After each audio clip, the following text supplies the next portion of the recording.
ختامها مسك بقى. عمرك شربت سحلب لايت؟ انا جايب لك سحلب لايت. تعرف يا مانجو مين اللي اخترع السحلب؟ ابتدينا بقى. لا ما اعرفش يا باشا. انا اقول لك، بص انا مش مهتم قوي كده كده، انا بنزل على القهوه سمير بيظبطني، مره فواكه ومره مكسرات والدنيا بتمشي. يا عم اسمع مني بس، زود معلوماتك العامه. بيقول لك كان في حوار داير ما بين الصين وبريطانيا وتركيا على ان مين فيهم اللي اخترع السحلب. يا جدع امال. قال لك بقى ان السحلب بيستخرج من زهره اسمها زهره الاوركيد، ويعتبر من فصيله اسمها فصيله السحلبيات، واول ظهور ليها كان في الصين سنه 700 قبل الميلاد. يا اخي الناس دي كان عندها مزاج قوي. المهم بقى ان هم كانوا بيطلقوا عليها زهره عطر الملوك. لا والله بتتريق انت يا مانجو؟ ها طب اسمع بقيه الحكايه. في القرن ال17 شويه بحاره بريطانيين كانوا ماشيين في البحر كده جنب جزر البهاما. عارفها انت؟ طبعا اعرفها، ده ايام الشقاوه كلها كانت في جزر البهاما. لقوا الزهره دي قدامهم وخدوها معاهم وبداوا من ساعتها يعملوا السلوب. ما كانوا بيقولوا على السحلب سلوب في الوقت ده. جم بقى الاتراك وقتها قال لك بس انتوا بتعملوا ايه؟ لو انتوا رايحين كنا احنا راجعين. سلوب ايه وسحلب ايه؟ دي اسمها بوظه واحنا بنشربها بقالنا سنين. ده حتى الجنود بتوعنا بيشربوه في الحرب عشان يديهم طاقه، حاجه كده زي ريد بول يعطيك جوانح. فكك يا عم انت وهو، السحلب ده بتاعنا، ولحد دلوقتي العركه دايره بين الثلاثه ومحدش عارف السحلب اصله فين. يا سلام، اما قصه عبره بصحيح. سيبك بقى من الهري ده وتعالى اعمل لك كوبايه سحلب تدفيك في الجو ده. جايب لكم النهارده 9 انواع من السحلب اللي موجوده في السوق المصري عشان نجربهم مع بعض ونوصل لاجابه السؤال مين احسن سحلب في مصر. السحلب من اهم الحاجات ومن اهم الادوات في الشتاء، فاللايك شاي بقى عشان الفيديو يطلع فوق وصنفر دماغك وشغلها وحل الفزوره اللي هتظهر قدامك دلوقتي على الشاشه. يلا بينا ودي.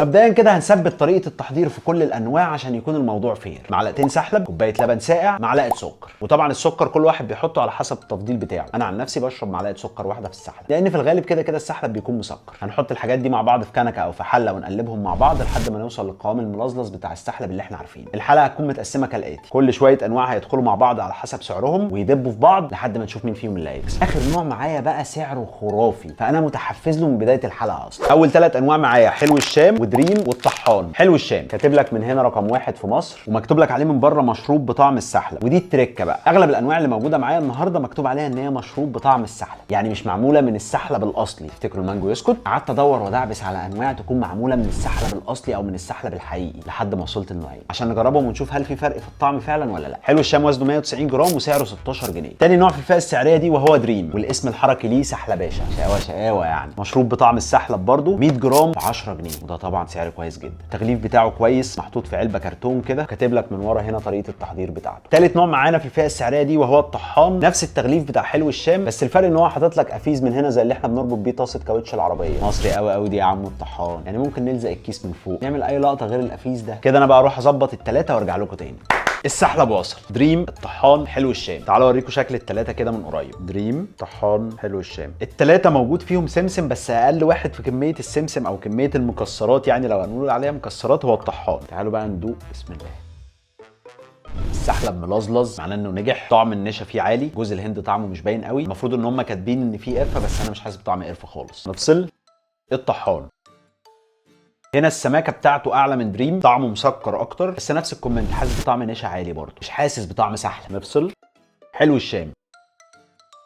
اوكي، في اختلاف. اول حاجه المكسرات فيها سوداني، حاسس بطعم جوز الهند، في طعم سحلب باين اكتر من الاثنين التانيين، وسنه فانيليا. التقييم سريعا للثلاثه كده: دريم هياخد 3 نجوم تغليف، قيمه مقابل سعر، ونجمه واحده للطعم. الطحان هياخد نجمتين، قيمه مقابل سعر، ونجمه واحده للطعم، ومش هياخد التغليف لان انا بصراحه ما عجبتنيش حركه الافيز الا لو ليها سبب علمي انا ما اعرفوش. حلو الشام هياخد 3 نجوم ونص. انا اخترعت نص في الموضوع، نص نجمه للتغليف، لان انا عندي مشكله في التغليف بتاع الاكياس دي، يعني انا بعد ما فتحته دلوقتي الكيس مفتوح كده ممكن بقى يقع منه وبتاع، لكن لو موجود علبه كرتون زي كده هيكون افضل. مش عارف هل هم بينزلوا اشكال تانية منه ولا لا. وهياخد نجمه القيمه مقابل السعر، وهياخد نجمتين الطعم. اللي بعده ودي.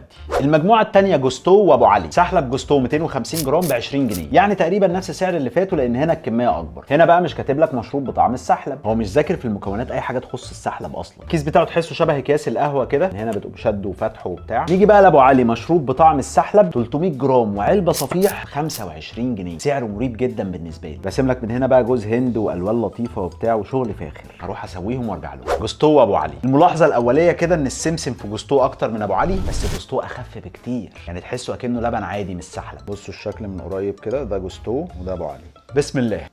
بص هو ده ما يطلقش عليه سحلب، هما زي ما هما كاتبين دي كريمه جوز هند، في قطع جوز هند كتير جوه، طعم جوز الهند باين قوي بس بعيد قوي عن السحلب، ورسمين لك من هنا قرفه بس انا ما حسيتش بطعم قرفه خالص. افصل.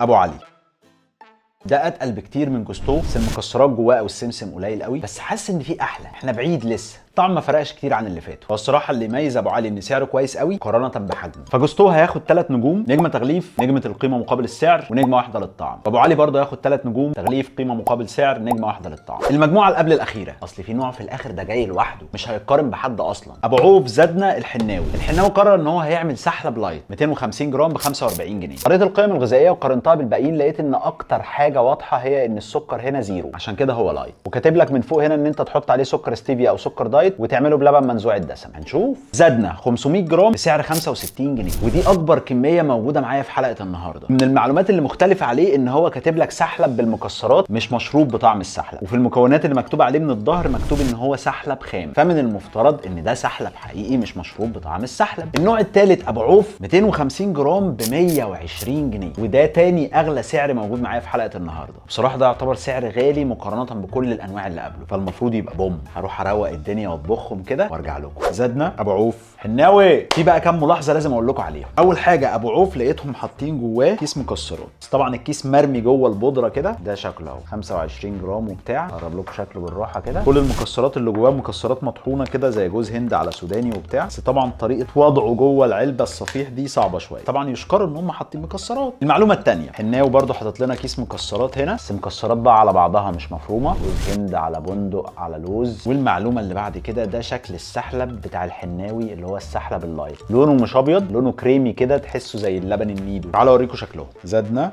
ابو عوف مليان سمسم ومليان مكسرات اللي هي المفرومه، جوز هند وبتاع. وده الحناوي. الحناوي ما بيهزرش، حاطط لك البندقيه على بعضها، واحنا بنعمله كان خفيف جدا. يلا ندوق. نبدا كده بالحناوي. بسم الله. لا بعيد قوي الصراحه، يعني انا مش حاسس غير بطعم المكسرات بس وطعم اللبن، يعني يكفي شرف المحاوله. اللي بعده ابو عوف. بسم الله.